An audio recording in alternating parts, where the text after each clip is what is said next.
Hey lovelies, it's Victoria back with another, okay, actually, let me reverse that and take that back. This is not a spoiler-free movie reaction. This is actually our first pre-reaction to the movie that we are going to see tonight, which is Dune Part 2. Can you believe it? So I hope that this will be enjoyable for you guys because this is the first time that we're trying this out. So, first things first. Jeffrey, have you seen Dune Part 1? I did see Dune Part 1. It's been some time, but I did see it. What about you, Victoria? Yes, I definitely have seen Part 1. And I have been anticipating the second one coming out, especially because I wanted to see more of Zendaya in the first one. No surprise, clearly. Yeah, all should have seen it. I mean, Victoria was in the back, in her backyard, just like trying to ride the sand and summon little worms. She was so like, must see Dune 2. I almost thought she was an earthbender, but she wasn't. Nice one, Jeffrey. Really nice.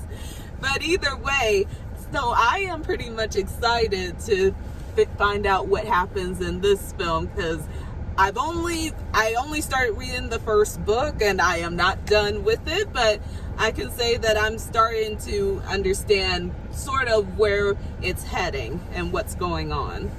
So, where to start? Jeffrey, what do you think is going to happen in this film, judging by what we saw in the first film?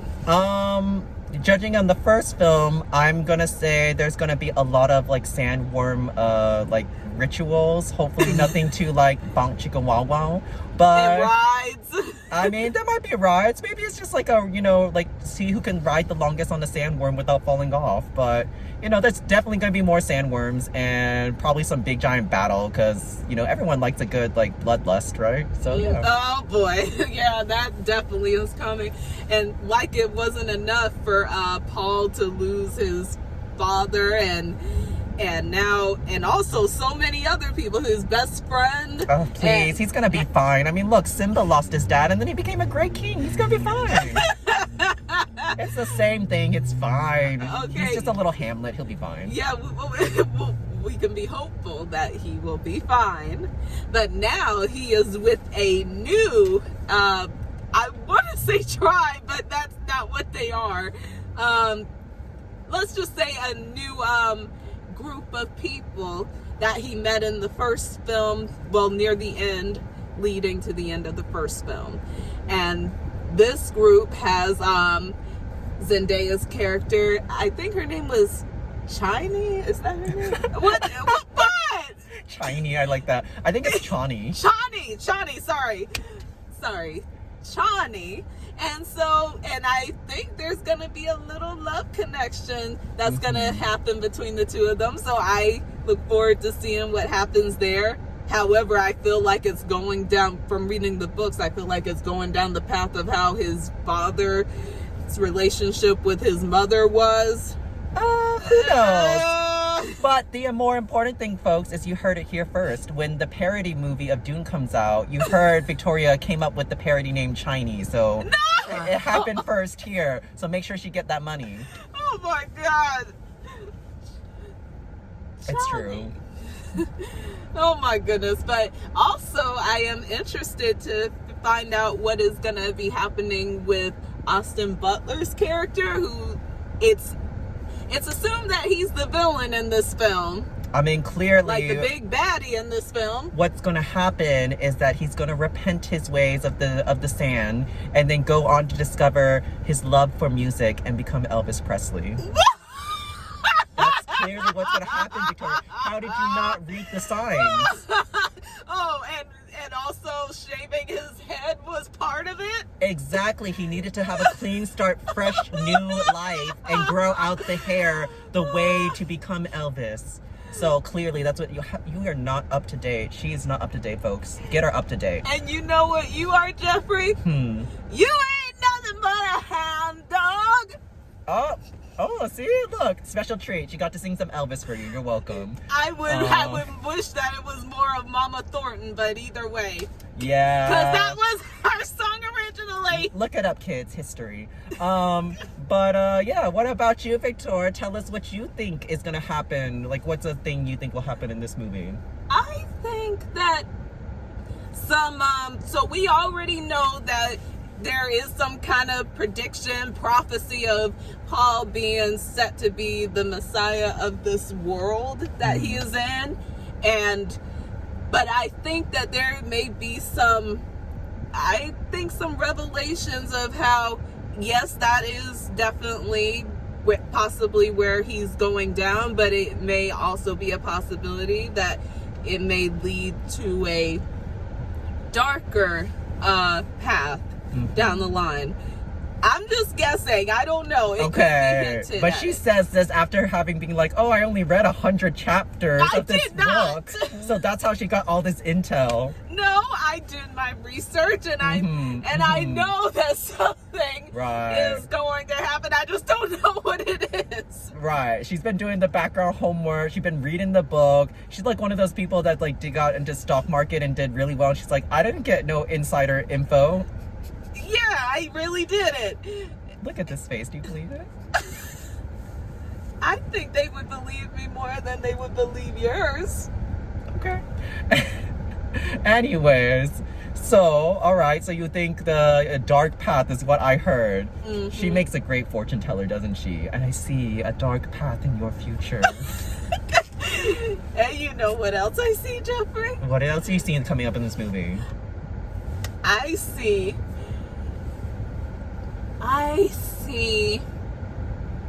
sand. Lots and lots of sand. And also some more things coming from the Harkonnens. What were they again? Those Harkonnens? I don't think that's correct. What? Okay, you know what? Pull out your phone. So, please pull out your phone. If you all put in the comments that you want a compilation someday of Miss V here messing up on pronunciations, just a whole compilation, she'll do it, and I assure you it's gonna get lots of views. I think it's like the Harkonnens or something. Harkonnens, that's close enough. Harkonnens? You say tomato, I say tomato, okay? That makes it sound like the evil villains are, I don't know, Conan O'Brien or something. The Harkonnens.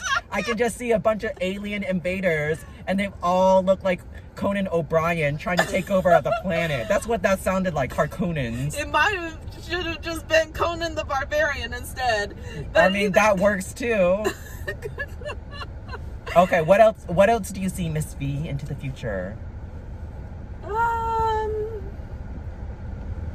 I see a conflict that is unlike no other.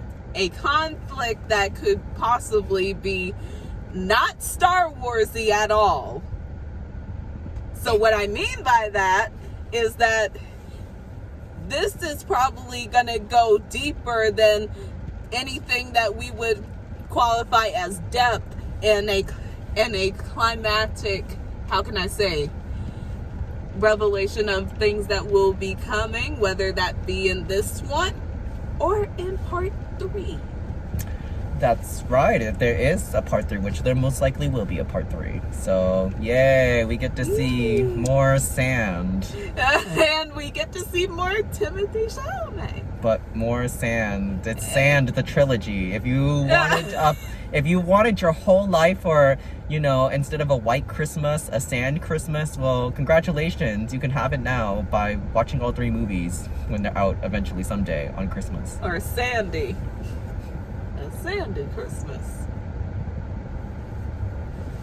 Yeah, sure, a Sandy. I don't know. Sandy Christmas just sounds like Nightmare Before Christmas, Sandy Claus, or I love the Nightmare Before Christmas. We know, Victoria, or Sandy from SpongeBob. Maybe they just want a little bit of Texas in their life. Oh yeah, that definitely could work.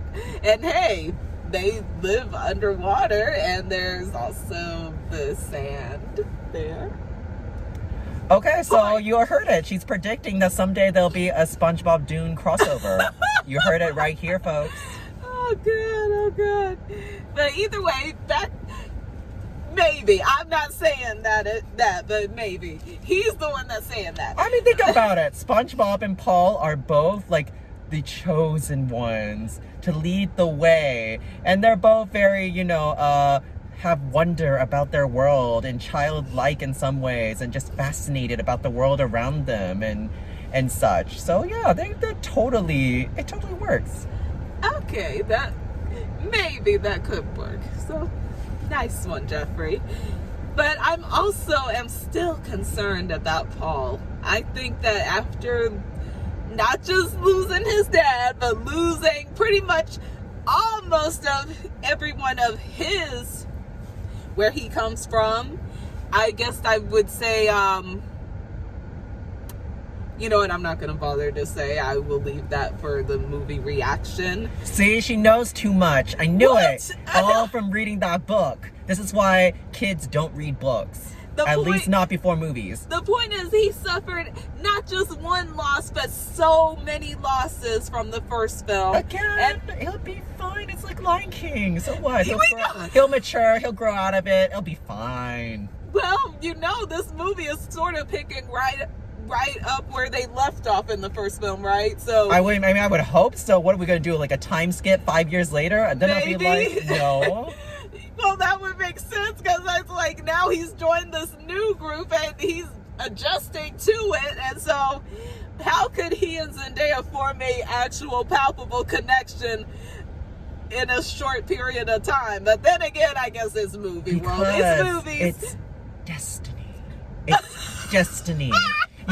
You don't need to know someone for years. You just need to know them for one day. Maybe not even 1 day, 1 hour, 1 minute, 1 second. It's like, I've known you my whole life. Destiny. Well, he has been dreaming about her and her tribe for a while. And was that because the love connection, or because he felt like this was what his destiny was calling him to help them? No, it's clearly all that spice or whatever that sand nutmeg is. That's clearly what that is. Because isn't that how he was getting those visions? It's mostly because of all that like hallucinogen contact. Yeah. That planet is basically, like all those psychedelics that you ever wanted to try. It's just all on that planet. Without water. So, yeah, without water. Oh, God. So, I guess that's the price for, having such vision trips is just don't drink. Just constantly recycle your pee in a black suit that you wear all day. Because if you don't remember, that's where that water comes from. Part of it is their pee. Oh, my God. You know what? You just gave me an awful vision now. So thanks a lot. See? And she didn't even need the sand nutmeg. She's good. She's fine. She's going to be fine. Are you gonna be fine? Yes, I'm gonna be fine because clearly I don't live on a sand planet with gigantic worms that are gonna try to eat us. Or that you could ride. Yeah, you could ride like a rodeo or being on a pool. Nope. And that is a reenactment of Victoria. When she tries to ride a bull, it may or may not fall off. At least I tried. She did try. I'll give her that. Okay, but either way, we are about to go see this movie and see it for all of its visuals and I would say visual glory and storytelling. And lots of sand. Yes, and lots and lots and lots of sand. So I'm probably gonna need something to drink while we watch this thing. So we'll be back with the movie reaction, the spoiler-free movie reaction, sometime after we've seen it. So until then, we will see y'all then. Bye. Oh, and thank you, Jeffrey, for joining me today on this little film venture. Yay! You're welcome. I don't know what you... Yay! You know what? See y'all then. Bye. Bye.